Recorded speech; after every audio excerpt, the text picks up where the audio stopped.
Welcome back to the Rockies franchise, as today we step down to the AA level and player lock Robbie Bush as he takes on the Somerset Patriots with the Hartford Yard Goats.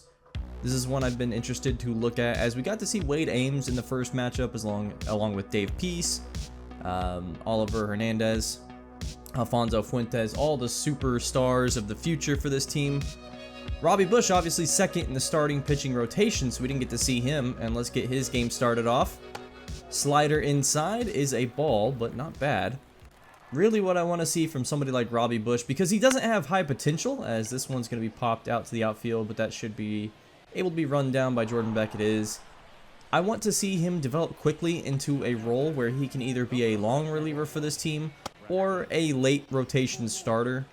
I believe he has 78 potential. I'm not certain of that off the top of my head, but high C potential and currently a high-ish D rating. So it won't take too long to reach that as we look at his stats here. 67 overall with a 4-seam fastball, slider, 2-seam fastball, and curveball.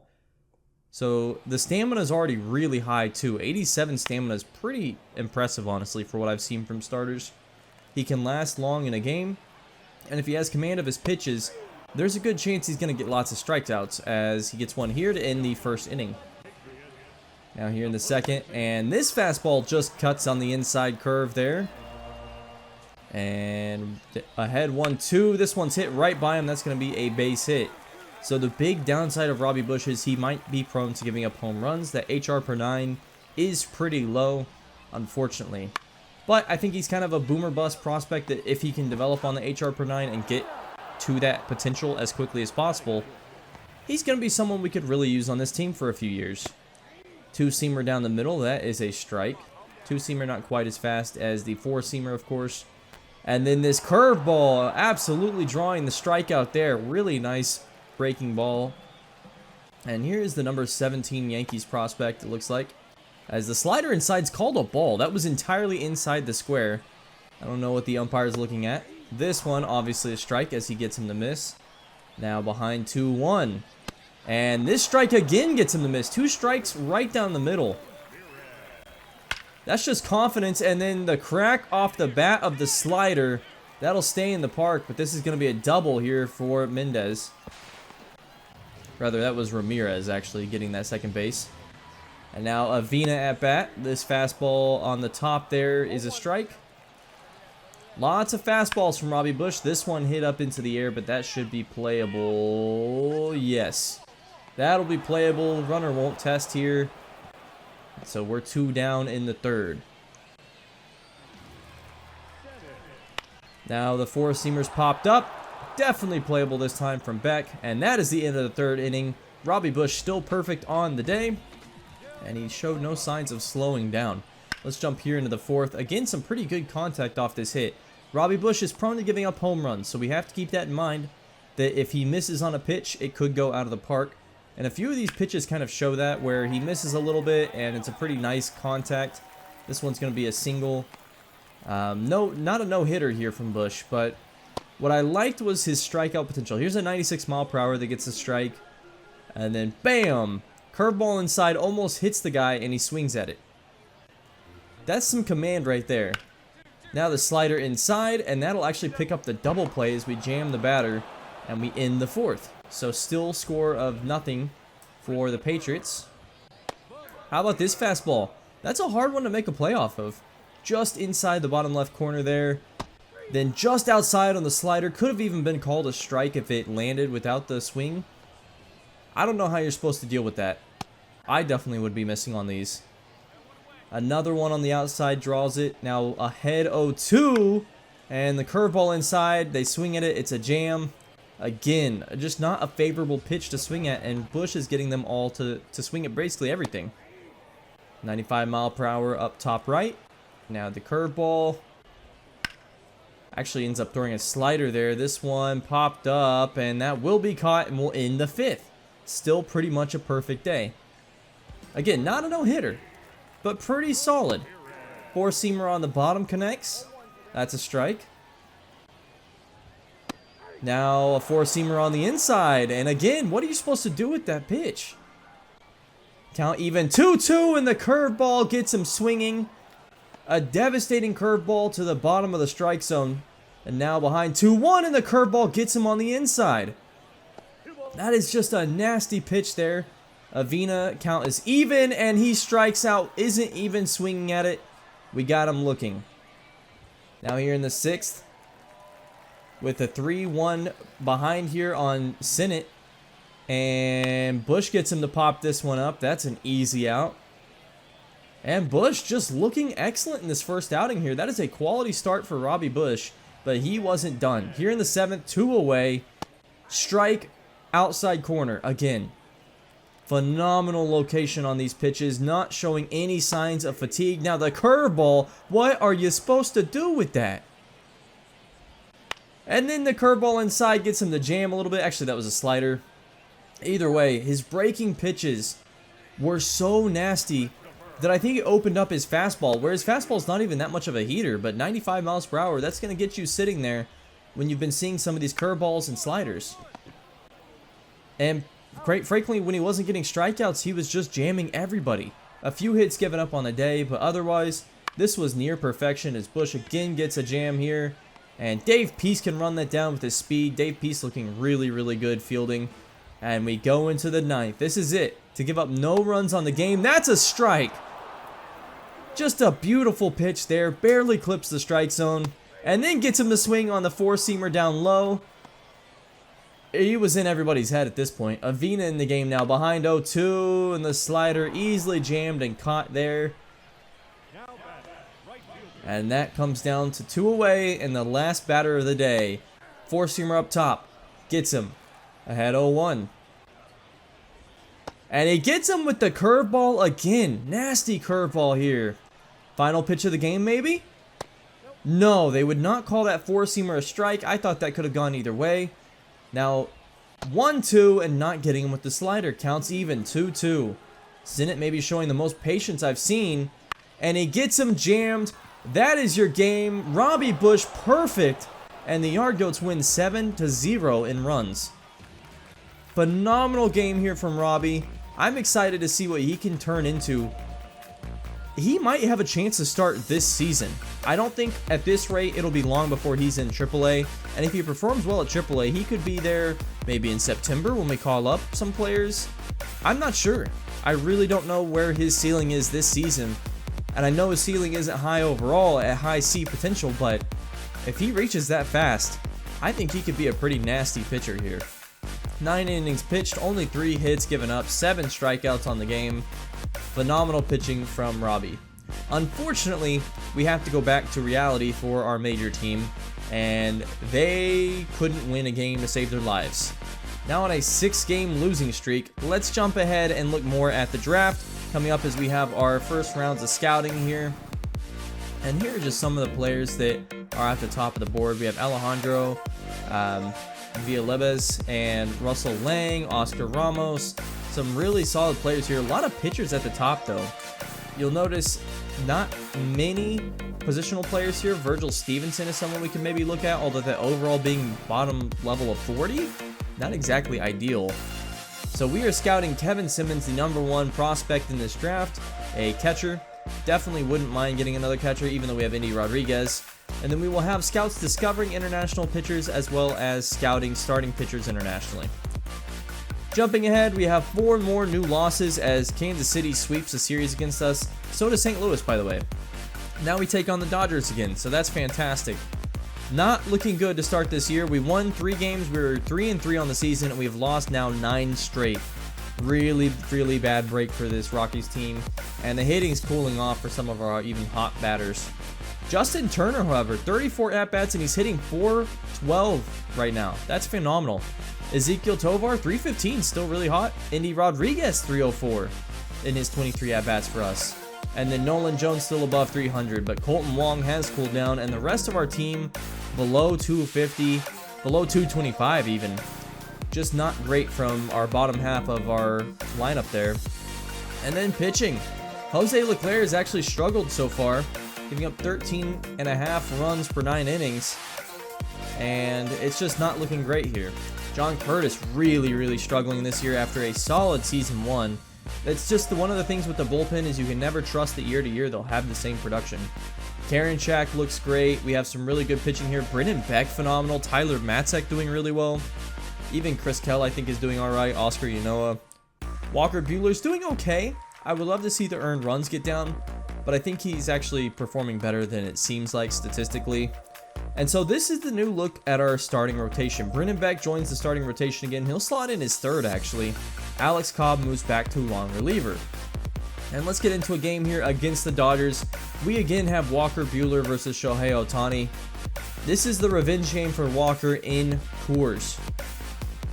He did not look good in that first game against the Dodgers. I guess he looked okay.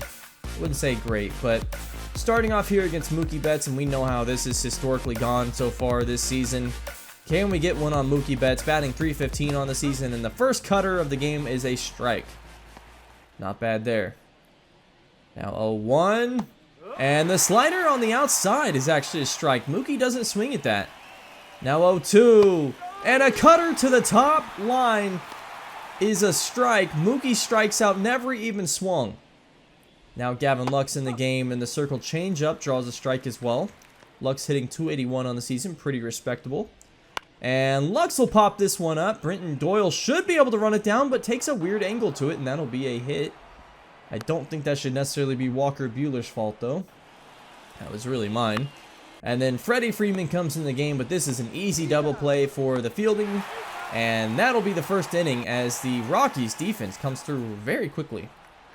Nolan Jones in this first inning, and he pops this one to second base, but that'll be an easy out there as he doesn't have the speed to reach first, maybe with 99 speed. And we'll go back to pitching as we'll join the top of the second. Shohei Ohtani draws a strike here. Now ahead 3-1, however. Ohtani just is patient and takes the walk. I don't think that's necessarily the wrong call, though, to walk Ohtani. Not worth risking. Jock Peterson now in the game, batting .327 on the season. And somehow I didn't tag Ohtani here. I guess that could have been a double play, but I messed up, so we only get one. Ohtani on second. Now Ohtani will run to third, but that's going to be playable at first. And we get out Will Smith. So runner in scoring position in Ohtani on third. But James Outman's going to pop this up, and Walker Buehler playing some D now. He'll get this one to first, and that's the end of the second as the pitching and the defense have been really good to start this game. Justin Turner now, a nice swing and a nice hit. Unfortunately, it doesn't go past, and he gets tagged out. So Buehler back in the game. We haven't really seen much offense yet, but Buehler pitching a fantastic game to this point. Gets him the swing on the knuckle curve, and that's out number one. One away for the Rockies in this inning. Now Chris Taylor in the game. He'll chase the slider outside. These aren't even necessarily close to the strike zone, but Buehler really getting guys to reach on this stuff. Another slider outside, another reach. This time it's Mookie Betts once again. And the Rockies just in total command here. Now going into the fourth. Slider's called a ball here. I do not know about that one. Count even at 2-2. 2 away for Ohtani, and he will get the base hit here, as that is a single for Shohei. So either way, he's reaching one base. Not too upset with that one. And we don't try to pick off Ohtani, and then I'm actually pretty quick with Indy Rodriguez here. Throw isn't bad, but with Ohtani's speed, it just needs to be faster.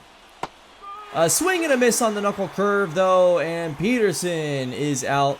The Rockies going to the fifth now as we could not get any offense going again. Now the double play in motion, and it's good. We do actually get Hernandez out there, and the double play is made. Let's go to the bottom of the fifth here. 2 away for the Rockies, and CJ Cron can't make anything happen. Rockies are still ice cold on offense. Mookie Betts in the game once again. Cutter inside gets him on the strike.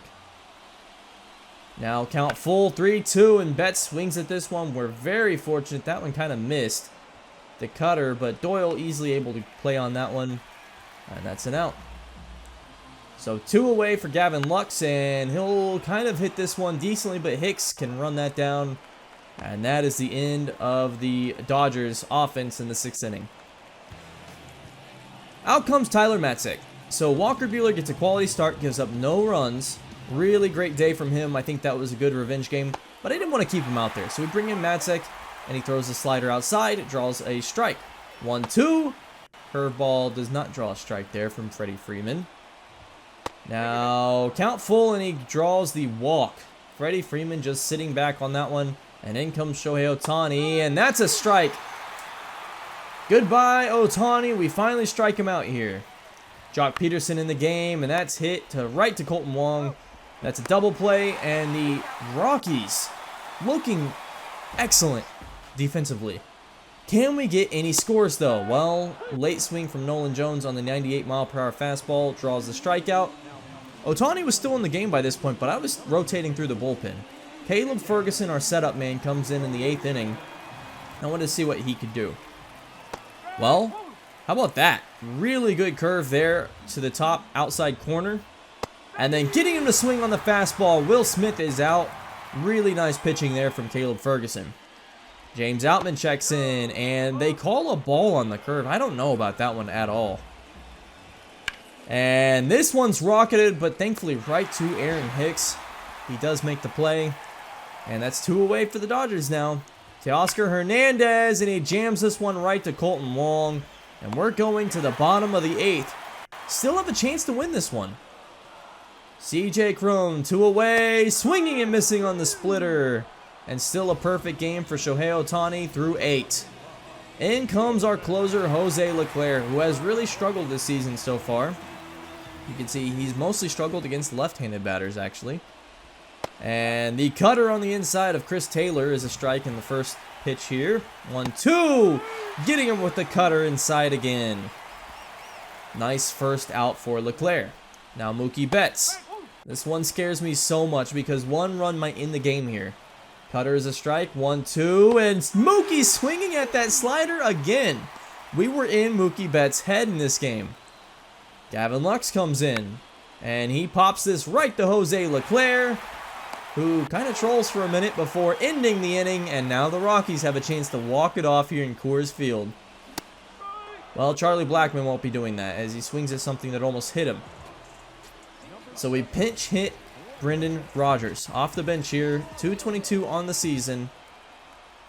Rodgers missing on the cutter. Falls behind 0-2. And then Rodgers connects on this one. That'll be a base hit, and Rodgers can run for 2.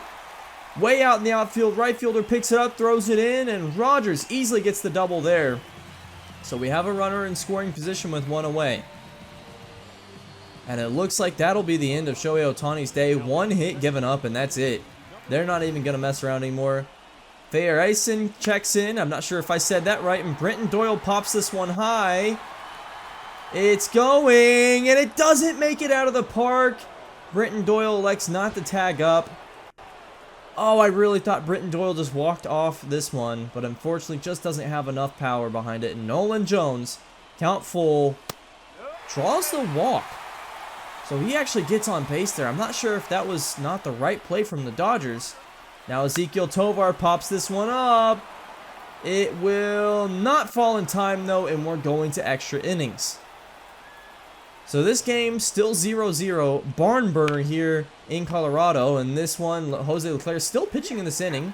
Crone will tag the base, and that's out for Freddie Freeman. Really, really great stuff here closing from Jose Leclerc as the circle changeup draws the strikeout on Shohei Ohtani. 1 more for Leclerc. Jock Peterson swinging at the cutter. And we're going to the bottom of the 10th, and the Rockies still have a chance to walk this off. Colton Wong pops this one up. That's going to be playable. I'm not sure that one's ever coming down, as a matter of fact. And obviously we can't tag up to third off that. And a swing and a miss there from Justin Turner on the slider. Some frustration, and now Indy Rodriguez checks in, and he'll swing and miss on the fastball outside. So we're going to the 11th. James Karinchak checks in. Very excellent on the season so far, and he misses his first pitch. Rodriguez able to throw out at third though. Maybe that was planned. Drop the pitch, make him run for it, and then tag him out. Now no runner in scoring position. As Outman is jammed here, Colton Wong will catch this. And that'll be 2 away here in the 11th. Maybe some mind games there from the Rockies. Now Karinchak against Teoscar Hernandez, and this knuckle curve is called a strike. Hernandez doesn't like the call, but we'll take it. CJ Cron in the game, and he'll strike out on his first at-bat. Charlie Blackmon, and he pops this one up. Get out of there. Go foul. Go, go. No. That one stays in the park, and that is caught 2 away.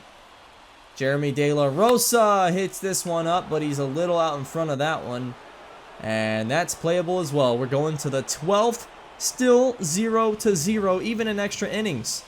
And in comes Joe Barlow. Chris Taylor, count full. Pops this up, and Nolan Jones runs it down. We have the runner advancing to third now. Nolan Jones has Stickum on his hands or something. I'm not really sure there. So runner advances to third. And this one's going to score the runner. Mookie Betts finally getting the hit. Rosa can't time the jump, and this one's out of the park. Mookie Betts, a 2-run home run, and that might just end the game. 2 away. We're going to get the third out off of Barlow here, but a disastrous 12th inning, and now the Rockies have to respond. Brenton Doyle swings and misses, but we are safe at third with Jeremy De La Rosa running. So Ghost Runner advances to third. Brenton Doyle does get under this one, and that might be enough for De La Rosa to go home, but he actually goes back. They missed the throw, had a chance to score off that, and he goes back to third. We'll see if that ends up mattering. Nolan Jones in the game now, and he will score De La Rosa, as this is going to be a single, RBI single for Nolan Jones. Finally getting some hits here in this game on Gratterall, and we just need one more. Nolan Jones running for the steal, and he will get it. And Tovar is safe to first, so a single there that advances Jones to second. We have another runner in scoring position. Justin Turner ahead 1-0. We're not trying to steal here as he fouls off the sinker. Might not be the worst idea here. Behind 1-2, and that's the game. Justin Turner swings on the sinker, and the Rockies lose a nail-biter here that went the distance all 12 innings. And we just can't win despite the defense, despite the pitching. The Dodgers take this one. Thank you so much for watching. I will see you in the next episode. I hope you're enjoying the series to this point. We'll start speeding it up, but have a good one. I'll see you next time.